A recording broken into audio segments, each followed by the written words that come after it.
What's up, everybody, and welcome back to Team Pizza Plays Renowned... It's never gonna stop. It's never gonna stop. I'm telling you right now, I almost said it again. It's become a permanent part of this channel now. Like, I will never start an episode of anything here without first assuming that we're playing Renowned Explorers International Society. To be fair, that's not a bad assumption. I mean, I love the game still. I'm still having a ton of fun playing it. Like, I'm not where Cry is right now with The Binding of Isaac, pretty much. Wait, isn't he just losing his mind? No, he lost his mind. He's past that now. Like, he's moved on to other games. Man, one day I can't wait to lose my mind. I can see it now. Hey, Drawman, what are you doing? They made it. Oh, you like ice cream too? Me too. I swallowed my keys! Yay! Hi, what does this button do? You know, I walk into you while you're doing the Patreon bumpers. Hey, how's the latest bumper going? I microwave my underpants! Good to know. what does this button do? You delete all the work I did. No! Why would I have that button? Why would that be a button? Why do we even have that lever? Did you know Eartha Kitt did the voice of Yzma? I did not. Who is Eartha Kid? Oh, so, remember the 1960s Batman series? Or do you know of it? Yep, Catwoman, yeah, Black Catwoman. That is Yzma. Interesting. Do you remember the series My Life as a Teenage Robot? Yes. Remember Same Vexus? character? Yeah, remember Vexus from Queen of the Cluster? No. That's one of the shows I watched every now and then. Like, the only episode I remember off the top of my head were the really sad mobsters. Oh yeah, the Lonely Hearts Club. One of them had a noose around his neck. Oh, jeez. Yeah, didn't know that, did you? This was a kid's show, right? Well, I mean... That's debatable, but... It was one of those magical kid shows that just knew what to do. Basically took my... Oh, yeah! Because that's lost now, because we haven't told that conversation yet. Like, all the ways I want to address, touching on... Okay, I guess I should start from the beginning. Like, we were talking about the Batman animated series, you mentioned it here.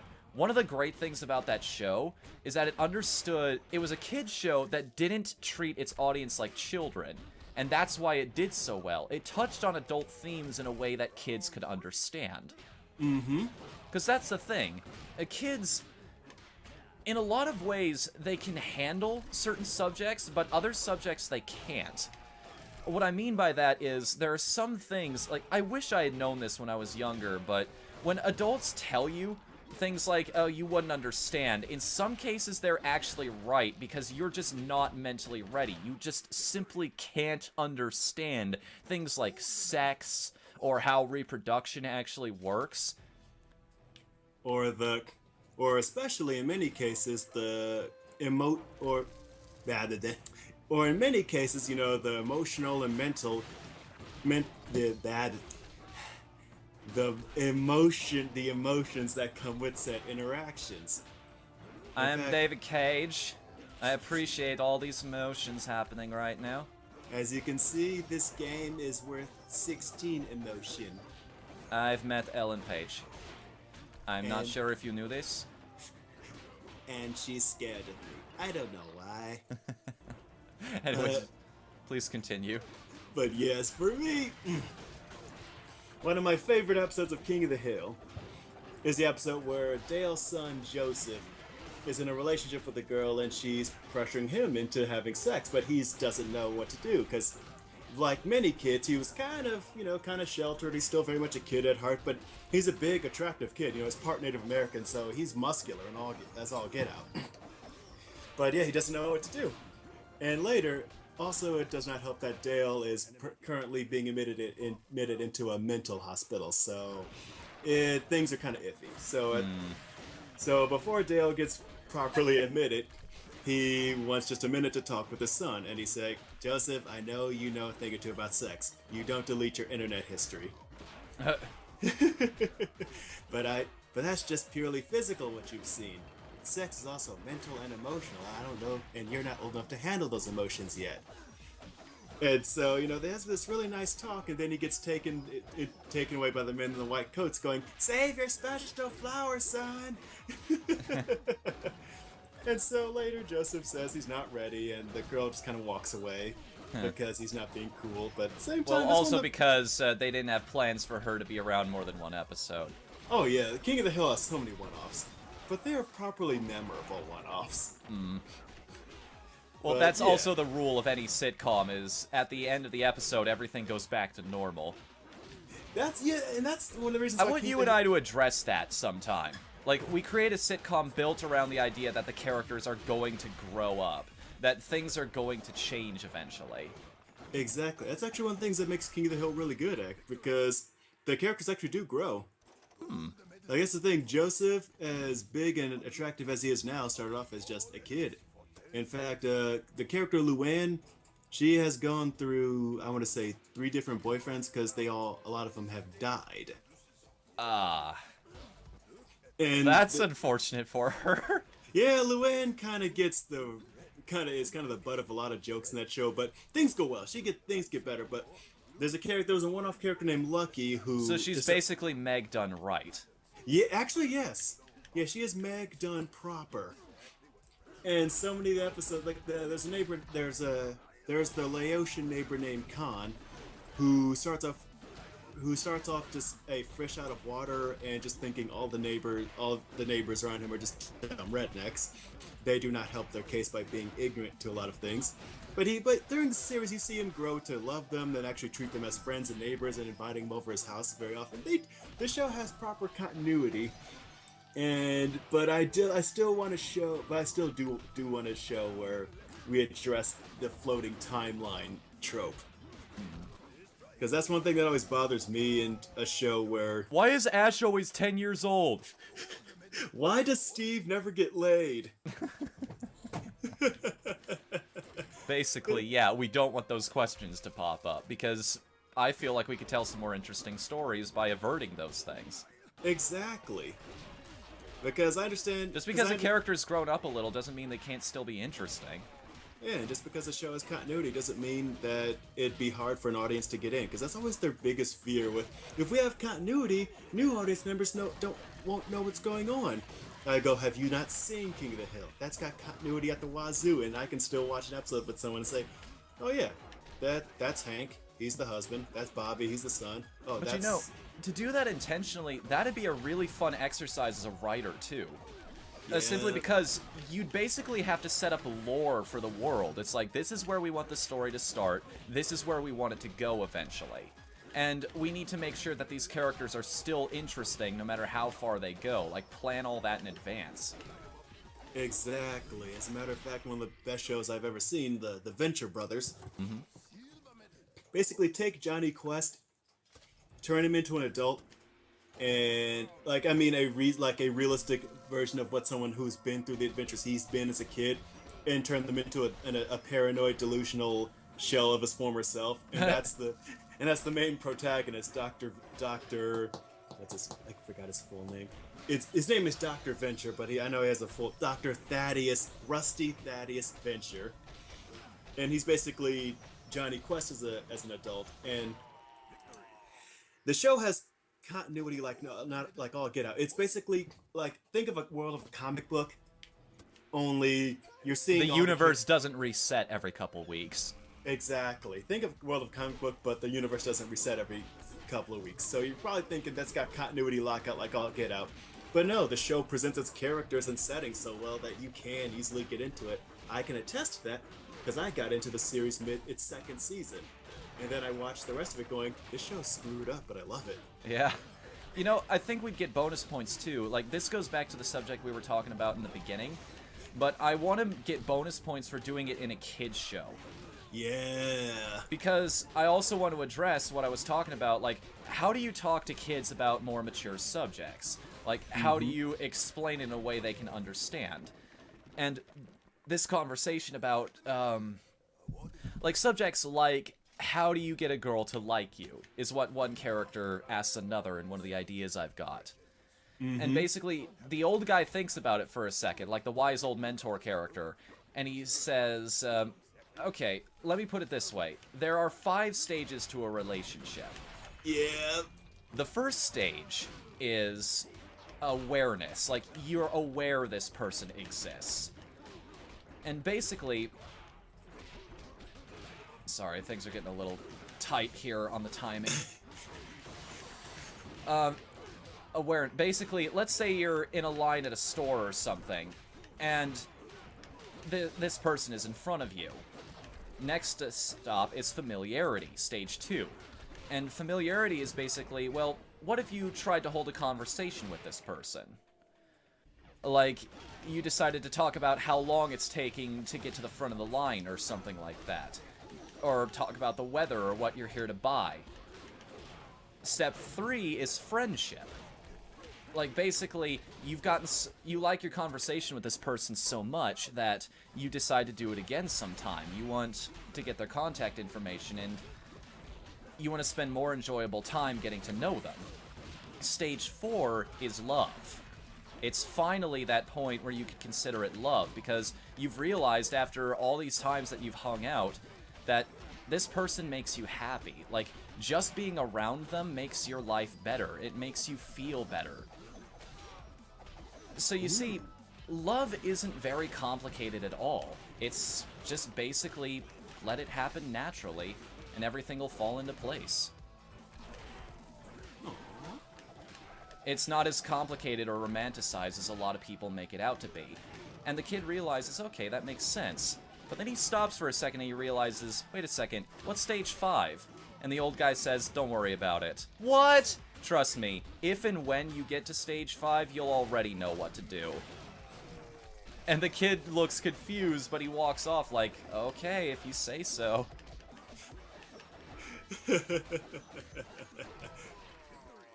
It's better than the version I always had for giving a kid the birds and the bees talk. Well, you see, boys are one way, and girls they're another way. There are a million different ways. There are a million different ways. And then there's ducks. For those of you who understand what I'm referencing, I thank you. I don't, so I'm just gonna be in the dark on this one. I'll tell you. Remember the show Jimmy Neutron? Yes.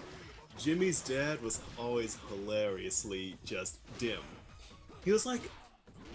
Well, I mean, considering how genius his son was, I think that was the joke. Yeah, it's like Jimmy's dad, Hugh. It's like, how are these two even related? This shouldn't be possible. It's greatly implied that all of his genius comes from his mom. It's implied that either his genius and articulation comes from his mom, or maybe it just skipped a generation or something. Oh, actually, they pretty We're much following Simpsons rules here. They also pretty much state that in one episode. When they go to a family reunion on the dad's side, they see that the genius comes from the dad's side, but it skips 16 generations. Ah. So yeah, like his articulation and personality comes from his mom. His genius actually comes from his dad. Very loosely. Anyways, back on topic. So yeah, his dad. One day Jimmy's getting bullied by a guy named Terry, but the way he's stating it, like Terry took my money, or Terry's kind of giving me a hard time. The parents think that he has a crush, and so the dad keeps preparing to give the talk. And so when the problem gets quote-unquote resolved, he gives the talk to Jimmy's pet robot dog, Goddard. You see, Goddard, boys they're one way, and girls, they're another way. And then there's ducks. Because he has a huge thing for ducks. They're like his hobby. Oh, well, I guess everybody needs a pastime. I mean, I play video games for a living. I'm not gonna judge. He's got like model ducks everywhere all across the house. It's like Homestuck, except instead of clowns, it's ducks. Pretty much. And so, yeah, and again, every time Hugh is having a moment with Jimmy, or just having a heart-to-heart, there's always this nice soothing little music in the background. And so just imagine that, they're sitting in a park too. It's this picturesque location and this little nice scene that the picnic carpet is out and everything. And it's just like there's boys, there's girls, and there's ducks. Alrighty then. And they just leave it at that? Like, they don't Yeah. extrapolate on that thought any further? Nope, they don't do jack with that. It's the perfect way they could have done that. Also, knowing what I know about ducks, I would love to see how that conversation would have continued. You see, ducks are rapists and cannibals and spread H1N1. And their penises are astounding. Animal facts with Drawman. See, I kind of want and don't want to contribute to this conversation right now, because I both think it's hilarious, and I'm terrified of what direction it's going to go in. Well, you see, ducks have a very salty taste. They're very gamey like that. But then if you ever have bear, it's actually a very sweet meat. So I've heard. Because bears eat a lot of berries and honey, and that gets into the meat. So bear actually, I've heard, actually tastes very sweet. The more you know. But yeah, if I ever had to talk with my kids, I would tell them, well, let me show you about the birds and the bees the way I learned. Where are we going, Dad? The internet. Yeah, I was just gonna take him to Newgrounds.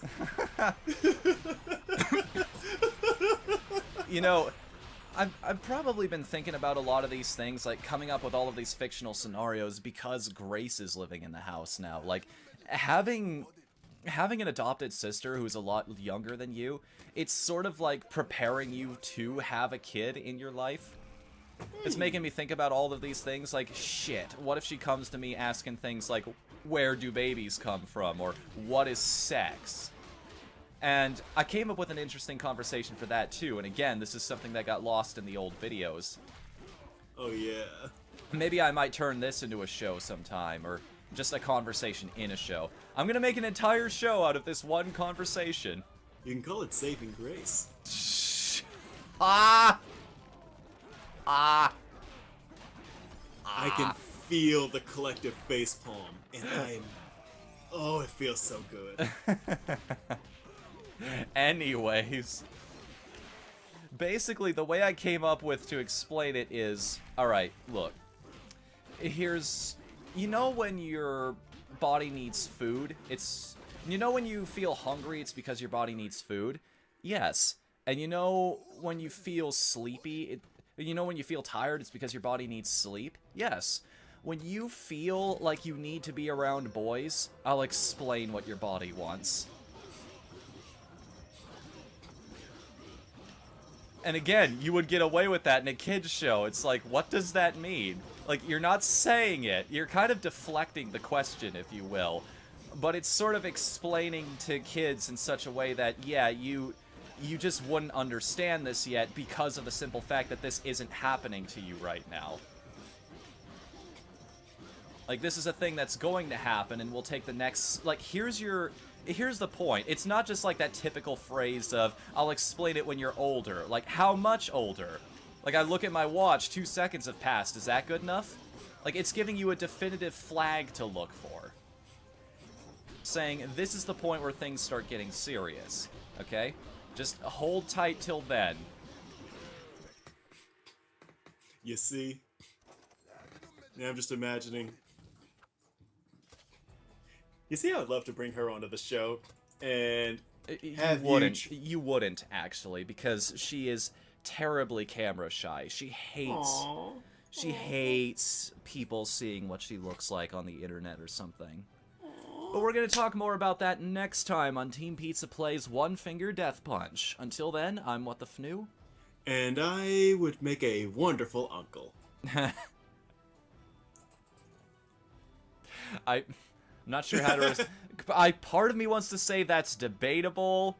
No, you're right. You're not wrong. See you then, everybody. Later. Later.